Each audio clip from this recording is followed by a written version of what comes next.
so much for joining me today, man. Of course, thank you for coming. No worries, I'm glad I could do it. So where do we start? How did you get here? How did I get here? Yeah, not in the chair, but at Georgia. So, man, let's see. My family lives in Georgia now. Okay. So I'm from Brazil originally. Okay. Moved all over the world, like 16 times moving now. Nice. And I spent a year last year at Arizona State. Okay. I lived in Arizona for 7 years prior. I know the coach there. The previous head coach was my coach growing up. Okay. And so coming out of high school, was dealing with lots of injuries and coming back to playing tennis. And the choice was Georgia or ASU. Okay. And those are great choices, by the way. Really good choices. Yeah. And at that time, ASU seemed a little more for the right fit and coming back right out of surgeries and whatnot. Yeah. But in the end, the heart called to home, and so came back to Georgia. Very nice. So I've only had amazing positive experiences here. Coaches are great, players are awesome, and it's a different feeling wearing the G. For you too, you've been all over the world, Brazil. I believe you competed in England, correct? Yes. Was there a difference transitioning and playing over there than it is here? Oh yeah, completely. It's, everywhere I've been, it's a different culture that you get to experience. And now being in college and having sort of the synthesis of all those best guys coming in and bringing what they've learned from wherever they've come from, it's nice seeing them again. Some of the old friends I've had back in England, Will Nolan, who's at Auburn now, Arthur Ferry. I was originally going to go to high school with him in England, and then we moved back. But it's great to see those English guys back again. A couple of Brazilian guys, never got too much in touch with them just because I moved out when I was pretty young. But I think having the opportunity to move around and being in so many different places helped me adapt, especially moving and transferring schools as well.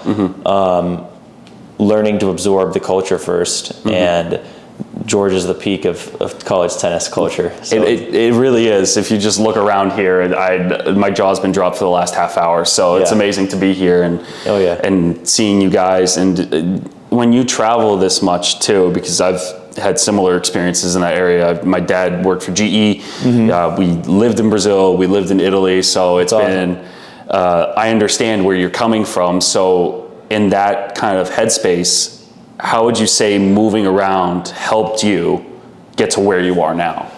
Completely. I'll tell people the story of my life and name everywhere I've been, and they'll be like, "Wow, that must be so hard." And I always say, "No, it's the best thing that ever happened." Yeah. Because I think it's shaped me to the talkative person that I am today. But it's also, I feel like I have a deeper level of understanding of how to initially get to know people and connecting. Especially in a team environment now.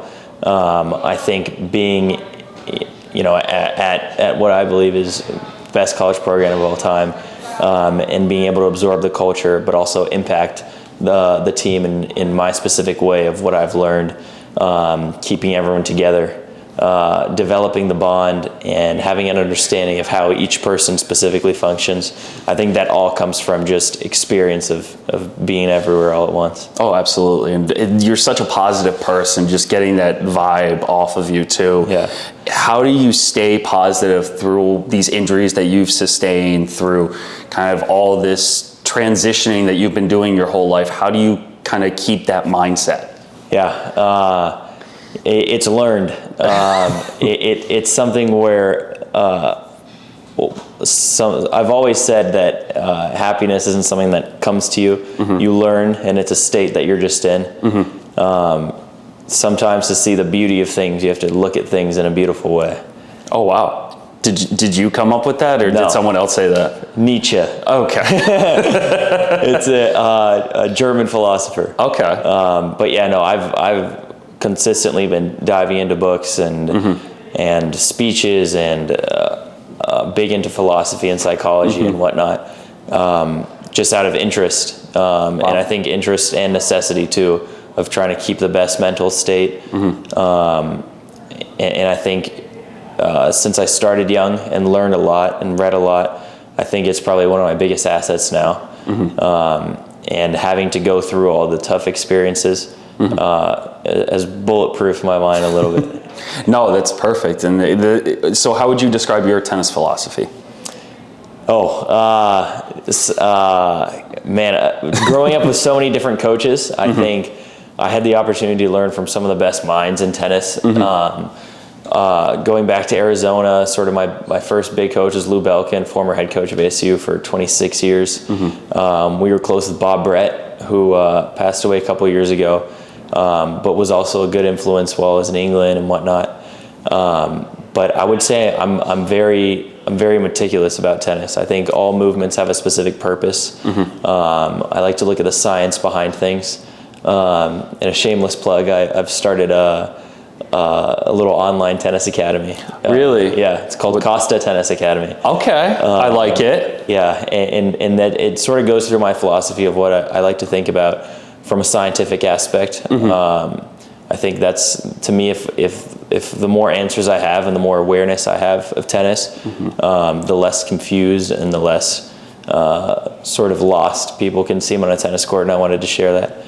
But yeah, I would say I'm a pretty scientific player. You seem very, can I say the word analytical for you? Yes. Would that be a good way to describe how you think about tennis? Good. Yeah. Okay. Maybe a little over the top too much too. That's fine, because there's different ways of learning and there's different ways of understanding a game like this. So if you were to go into what Manny and Jamie have taught you, what is something that they've brought to your mindset in tennis to help it grow and understand this game that we all love? For sure, yeah. I mean, Manny being arguably the greatest college tennis coach of all time, he brings a perspective to where Manny always seems to be able to say the right thing. He always picks, even if it's just with the player specifically or with the team, he'll address what needs to be addressed. Jamie just brings probably the best positive attitude, the greatest amount of energy that we could possibly wish for in a team. And it keeps the players close, it keeps them learning, it keeps them engaged and hungry to where every day is just, an amazing and positive day of practice. And my last question for you is, what would be your goal for this year and next year? Besides getting on the court, obviously. Oh yeah. It's been my goal ever since I came into college, dealing with all the injuries and whatnot. I want to win a match for Georgia, period. Okay, I love that. All right, thanks, man. Thank you, Filipe. I really appreciate it. Thank you very much. No worries.